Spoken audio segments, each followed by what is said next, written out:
आज जीडीपी का 1% से भी कम हिस्सा हम सेहत पर खर्च करते हैं। नेशनल हेल्थ सर्विसेज के बजट में 300% इजाफा किया गया। तो स्पेशलाइज्ड सर्विसेज जिस इलाके में मौजूद होती हैं उसके नज़दीकी इलाकों में पेरिफेरीज जिनको हम कहते हैं वहाँ पे फैसिलिटीज़ को मैनेज करना आसान है। डॉक्टर्स की भी जो प्रायोरिटीज़ होती हैं वो बड़े शहरों की तरफ ज़्यादा रुझान रहता है। गवर्नमेंट सेक्टर के ओवरबर्डनड है और वहाँ पे फैसिलिटीज़ का लेवल भी वो नहीं है, और अगर है भी तो वो एक्सेसिबल नहीं है लोगों के लिए। बिस्मिल्लाहिर्रहमानिर्रहीम, अस्सलाम वालेकुम।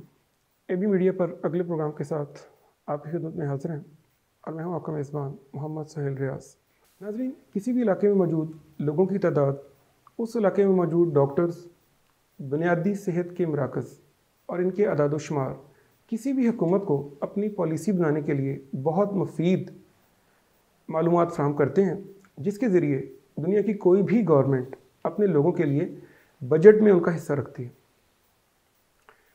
नाज़रीन, पाकिस्तान को देखा जाए तो माजी में इन अदाद-ओ-शुमार को इतना अहमियत के ज़ुमरे में नहीं लाया गया, जिसका अंदाज़ा हमें इस बात से होता है कि हमारी आज जीडीपी का 1% से भी कम हिस्सा हम सेहत पर खर्च करते हैं।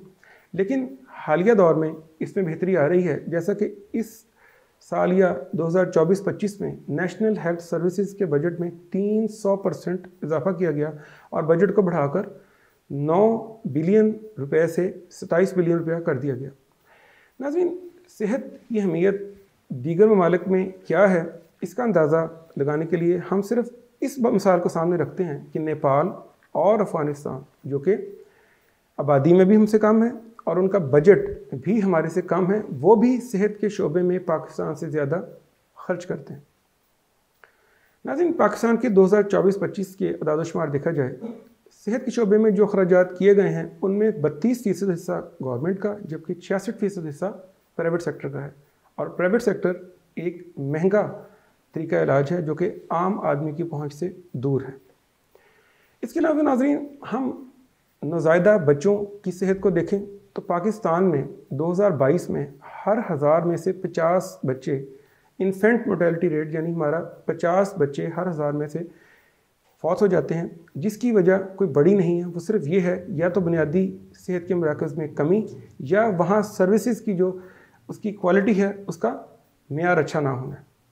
ख़वातीन की बात की जाए तो हमारी ख़वातीन एक आलमी रिपोर्ट के मुताबिक सेहत की जो बुनियादी लेवल है उससे 25% नीचे ज़िंदगी गुजारती हैं। अगर हम इस शोबे में भी बेहतरी लाएं तो ये हमें ना सिर्फ हमारी सेहत एज ए कौम और हमारी लाइफस्टाइल को इम्प्रूव करेगी, बल्कि हमारा जो पूरी हैसियत कौम जीडीपी है वो भी इम्प्रूव होगा। नाज़रीन, आज इन सारे मसाइल पर बात करने के लिए और उनका हल तलाश करने के लिए हमें अपने प्रोग्राम में दावत दी है डॉक्टर ज़ुबैर अमजद साहब को। आप चेयरमैन हैं पाक पंजाब हेल्थ केयर प्रोजेक्ट के। प्रोग्राम का आगाज़ करते हैं। अस्सलाम वालेकुम। वालेकुम अस्सलाम। डॉक्टर साहब, सबसे पहले तो आपका बहुत शुक्रिया कि आपने टाइम निकाला। डॉक्टर साहब, मैं आपसे पूछना चाहता हूँ कि जो ये हम अदाद-ओ-शुमार पेश करते हैं गवर्नमेंट को, ये गवर्नमेंट अदाद-ओ-शुमार इकट्ठे करती है किसी भी इलाके की आबादी के बारे में और फिर वहाँ पर मौजूद सहूलतों के बारे में, ये कितने अहम हैं? सोहेल साहब, बहुत शुक्रिया आपका। ये बहुत ज़्यादा अहमियत के हामिल हैं। कोई भी पॉलिसी जो है वो बनाने से पहले आपको मुतलका शोबे के अदाद-ओ-शुमार ज़रूरी पता होने चाहिए। आपको पता होना चाहिए कि आपने पर 100% क्या स्पेंड करना है, आपको कितने डॉक्टर्स की ज़रूरत है, आपको कितनी अद्वियात की ज़रूरत है, कितना इक्विपमेंट चाहिए आपको, और गवर्नमेंट को अपने बजट में से कितना फ़ंड एलोकेट करना है। ये सारी चीज़ें कैलकुलेट करने के लिए उसको सबसे पहले जो मौजूदा स्ट्रक्चर है उसका मुकम्मल डाटा उसको चाहिए होता है। ठीक, वो उसके बगैर जो कोई भी गवर्नमेंट जो है वो कोई पॉलिसी तरतीब नहीं दे सकती। बिल्कुल ठीक है। और डॉक्टर साहब, ये कितना अहम है कि हम डॉक्टर टू पेशेंट यानी कि उस इलाके में मौजूद जो मरीज़ हैं उनकी तादाद और डॉक्टरों की तादाद में क्या रब्त कायम होना ज़रूरी है, और ये कितना है? देखें, जो आलमी अदाद-ओ-शुमार हैं उनके मुताबिक 100 लोगों के लिए एक डॉक्टर का होना ज़रूरी है। ठीक, जो कि अब पुराने वक्तों में हमारे पास काफ़ी कम ये तादाद रही है, लेकिन इस वक्त तकरीबन ये तादाद मैच होती है और हमारे पास डॉक्टर्स की तादाद मौजूद है। इसके अलावा इसके ऊपर जो रेलेवेंट पैरामेडिक्स है वो तादाद हमारे यहाँ कम है, वो भी इसके साथ पूरी होनी ज़रूरी है। तो उसको, क्योंकि ये एक पूरा एक इंटरलिंक्ड सिस्टम है जिसके अंदर आपको कंसल्टेंट्स के साथ पैरामेडिक्स और सपोर्ट स्टाफ की भी उतनी ही ज़रूरत, बल्कि उनकी ज़्यादा ज़रूरत होती है आपको। ये अगर हम पिछले 2 साल में देखें तो जो डॉक्टर्स की तादाद है और डेंटिस्ट की तादाद है उसमें तो हमने इजाफा देखा है, खातर खा इजाफा हुआ है, लेकिन पैरामेडिक्स की जो तादाद आज से 2 साल पहले थी वो उसी जगह पर है, या गवर्नमेंट का इस तरफ रुझान नहीं है या इसकी कुछ और वजह है? देखिए, सपोर्ट स्टाफ और पैरामेडिक्स जो है वो हेल्थ के शोबे में डॉक्टर से ज़्यादा अहमियत के हामिल हैं। वो इनकी जो सर्विसेज हैं, वो अगर हमें डॉक्टर की सर्विस 10 मिनट के लिए चाहिए तो पैरामेडिक्स की सर्विस हमें पूरे दिन के लिए या 8 घंटे के लिए कम अज़ कम रिक्वायर हैं। जी बिल्कुल। और जो भी चीज़ें रिकमेंड करनी है डॉक्टर ने, वो इन्हीं ने पीछे पूरी करनी है। तो लेकिन इनको जो मराहत दी जाती हैं और इनके साथ जो सलूक है वो उस तरह का नहीं है कि जिसकी वजह से लोग इस चीज़ को बहुत ज़्यादा प्रमोट करें। इनकी ना इज़्ज़त अफजाई की जाती है इस मामले में, ना इनको फाइनेंशियली सपोर्ट किया जाता है, और ना इनके साथ कोई बहुत अच्छा सर्विस स्ट्रक्चर रखा जाता है कि जिसमें ये लोग इस चीज़ को, अपने बच्चे को इस शोबे में लाना पसंद करें। तो लोगों की प्रायोरिटी होती है कि वो इस तनाज़ुर में डॉक्टर की तरफ जाएं, ना कि पैरामेडिक्स की तरफ।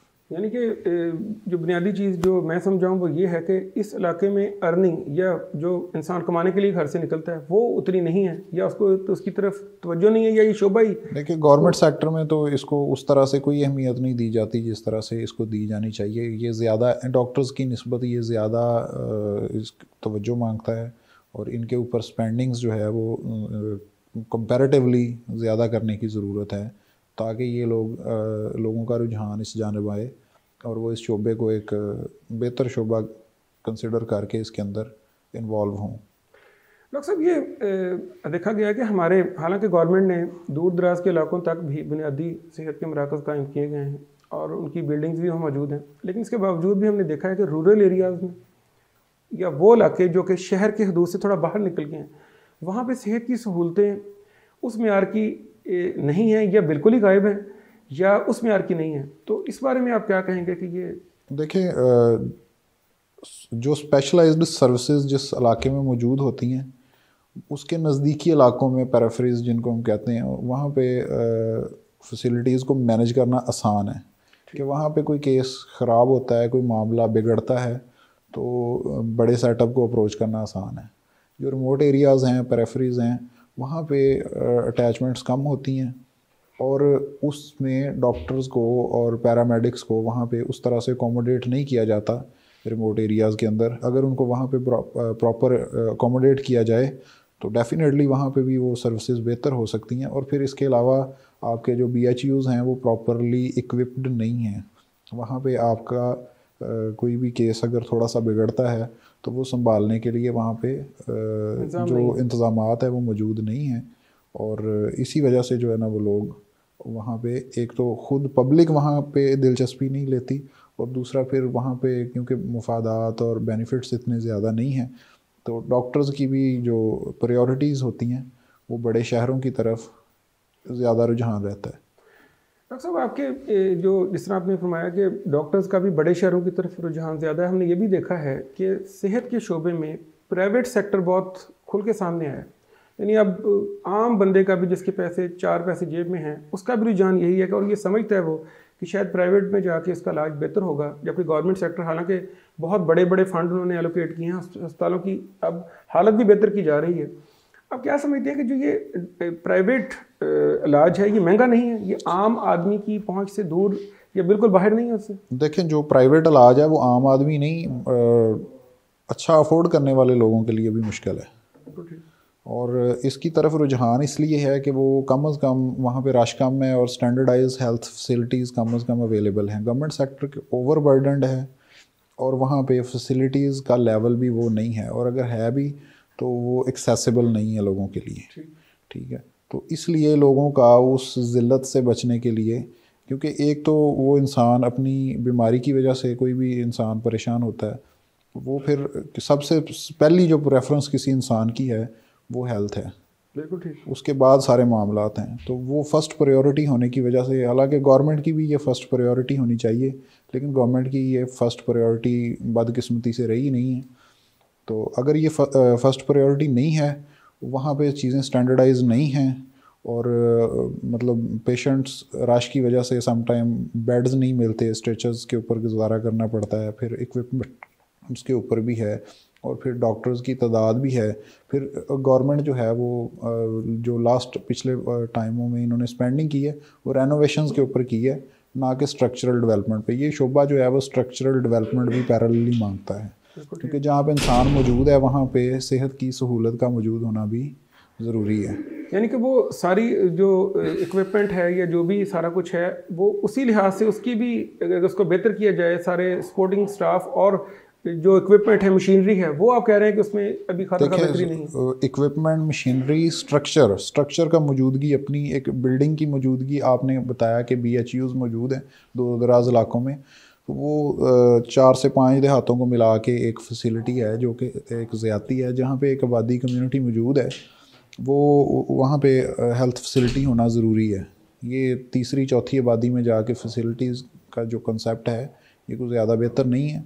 और दूसरे नंबर के ऊपर जो वहाँ पे फैसिलिटीज़ मौजूद हैं, बिल्डिंग मौजूद है, लेकिन उसके अंदर इक्विपमेंट्स की मौजूदगी और पैरेलली डॉक्टर्स और पैरामेडिक्स की मौजूदगी भी उतनी ही ज़रूरी है, और उसकी 24/7 जो है वो ऑपरेशन उसका ज़रूरी है।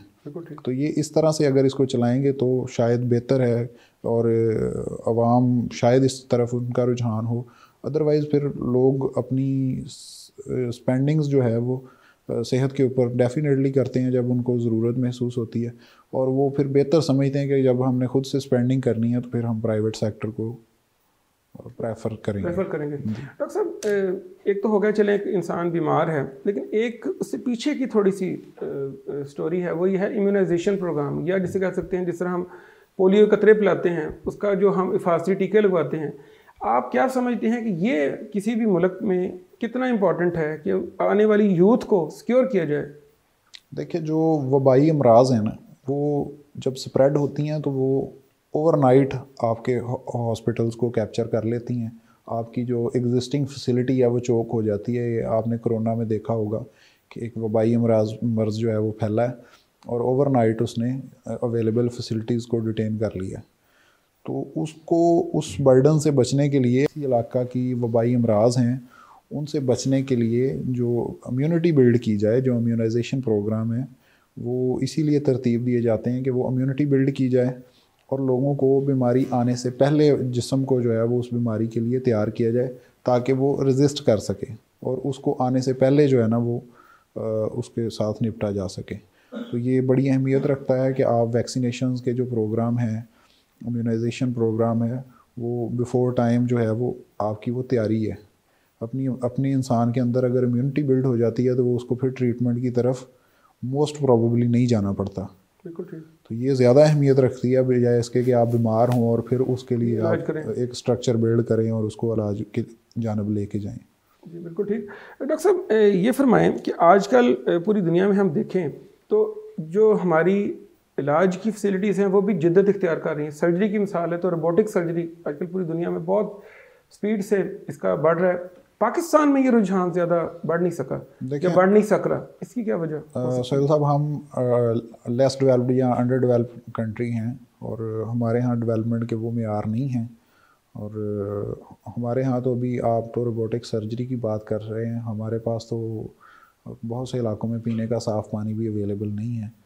तो ये एडवांस चीज़ें हैं, अभी इनकी तरफ रुझान नहीं है। अभी तो बुनियादी तौर पे हमें फ़र्स्ट फेज़ में अपनी इनिशियल जो बेसिक मेडिकेशन की फ़ैसिलिटीज़ हैं उनको पूरा करना है।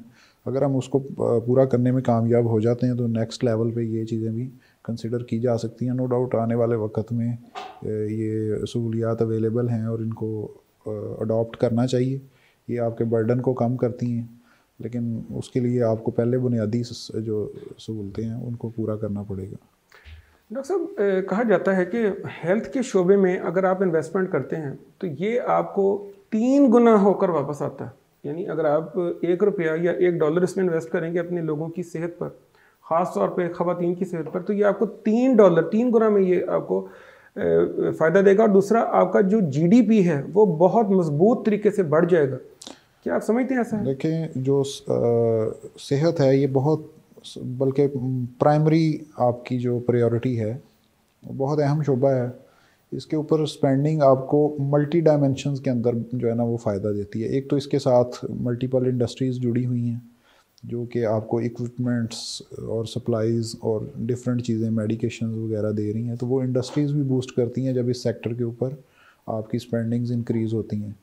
और पैरेलली एक सेहतमंद इंसान जो है वो अपने दूसरे माशी मामलात में भी बेहतर तरीके से परफॉर्म कर सकता है, बजाय इसके कि बीमार है। आप एक जस्ट ज़्यादा बड़ा नहीं, अब जस्ट एक हेडेक, एक सर दर्द की तरफ ही चले जाएं। अगर एक इंसान है वो अपने दफ्तर के अंदर ज़्यादा टाइम बीमारी के अंदर गुजार रहा है, या वो सर दर्द उसका आधे दिन के बाद शुरू हो जाएगा, तो इट मीन कि वो बंदा आपके लिए नकारा है। आधे दिन के बाद वो अपना काम, अपनी जॉब जो है वो प्रेफरेबली अंजाम नहीं दे सकता। तो हेल्थ के अंदर जो स्पेंडिंग है वो मल्टी डायमेंशन बेनिफिट्स जो है ना वो आपको देती है, और ये गवर्नमेंट को इसको मल्टी एंगल से देखना भी चाहिए। जी बिल्कुल। डॉक्टर साहब, प्रोग्राम के आखिर में आप क्या लोगों को क्या मशवरा देना चाहेंगे? देखिए, सबसे पहले तो इंसान अपनी हिफाजत खुद कर सकता है, उससे ज़्यादा कोई किसी का ख्याल नहीं रखेगा जितना इंसान खुद अपना रखेगा। आप लोगों को एक डॉक्टर होने की हैसियत से क्या मशवरा देंगे कि ज़िंदगी में वो किन अहम बातों का ख्याल रखें ताकि वो बीमारी और इस किस्म की मुसीबत से दूर रहें? देखें, एक कहावत कही जाती है कि एहतियात इलाज से बेहतर है। सबसे बेहतर अपनी ऑब्जर्वेशन खुद कर सकता है कि वो कौन सी चीज़ें हैं जिसकी वजह से वो बीमार होता है, कौन सी चीज़ें हैं जो उसको ब्लड प्रेशर हाई करने की तरफ लेके जाती हैं, कौन सी चीज़ें हैं जो उसको गला ख़राब की तरफ या छाती की इन्फेक्शन की तरफ लेके जाती हैं इनिशली, या कौन सी चीज़ें हैं जो उसकी नज़र को असरअंदाज होती हैं। ठीक है, यानी सिगरेट्स और इस तरह की चीज़ें जी जी जी जी, बुनियादी चीज़ें जो भी मतलब वो अवॉइड कर सकता है, जिसकी वजह से उसको पता है कि मैं बीमारी के अंदर चला जाऊँगा, तो वो उन चीज़ों को अवॉइड करे, बजाय इसके कि वो बाद में महंगे इलाज महंगा ना भी हो फिर भी वो तकलीफ़ दे। तकलीफ तो कम से कम ज़रूर हो। तो इसलिए आपको इनिशली अपने आप को कवर अप करना चाहिए, कोशिश करनी चाहिए कि अपनी खुराक के अंदर और अपनी एक्टिविटीज़ के अंदर, जो कि अब बहुत कम होती जा रही है due to speed of life, अपनी एक्टिविटीज़ को बहाल रखने, जो कि आपकी बॉडी के लिए, आपके लिए, आपकी इम्यूनिटी के लिए बहुत ज़्यादा ज़रूरी है। डॉक्टर साहब, आप तशरीफ़ लाए, आपने अपने कीमती वक्त में से हमारे लिए वक्त निकाला, हम आपके बहुत शुक्रगुजार हैं। Thank you. इसके साथ ही नाज़रीन, हमारे आज के प्रोग्राम का वक्त अब ख़त्म होता है कि जैसे कि डॉक्टर साहब ने फरमाया कि सबसे बेहतरीन तरीका इलाज एहतियात है, क्योंकि जो परहेज़ है वो इलाज से बेहतर है। और डॉक्टर साहब ने यह भी फरमाया कि हमारी गवर्नमेंट, इसमें कोई शक नहीं है कि अपनी पूरी कोशिश कर रही है कि हमारे हस्पतालों का जो मेयार है उसको बुलंद करे, लेकिन आबादी ज़्यादा है, वो कि पिछले सालों से फ़र्क वाज़े नज़र आ रहा है, लेकिन अभी मज़ीद वक्त लगेगा। नाज़रीन, आज का दौर अगर हम दुनिया को देखें तो दुनिया एक ग्लोबल विलेज है। आज का दौर जो सा है वो जिद्दत का दौर है। हेनरी फोर्ड ने जब ऑटोमोबाइल इंजन ईजाद किया तो लोगों ने उससे पूछा कि तुमने मार्केट की डिमांड को क्यों नहीं देखा और तुमने इंजन के ऊपर काम करना शुरू कर दिया? तो उसका जवाब बहुत दिलचस्प था।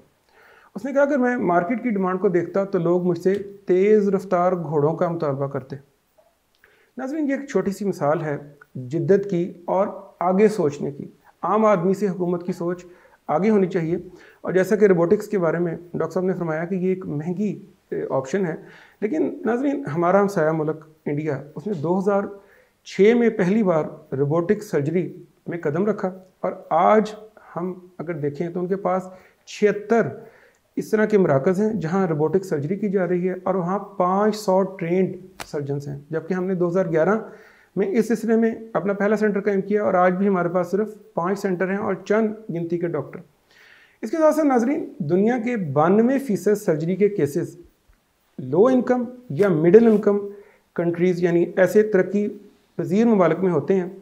और तरक्की याफ्ता मुल्क कितना आगे निकल गए हैं इसका अंदाज़ा आप लगाने के लिए अमेरिका की मिसाल लें। वहाँ पे दुनिया की रोबोटिक सर्जरी के 70% मराकज़ अमेरिका में हैं, जबकि सर्जरी में अमेरिका का हिस्सा सिर्फ 5% है।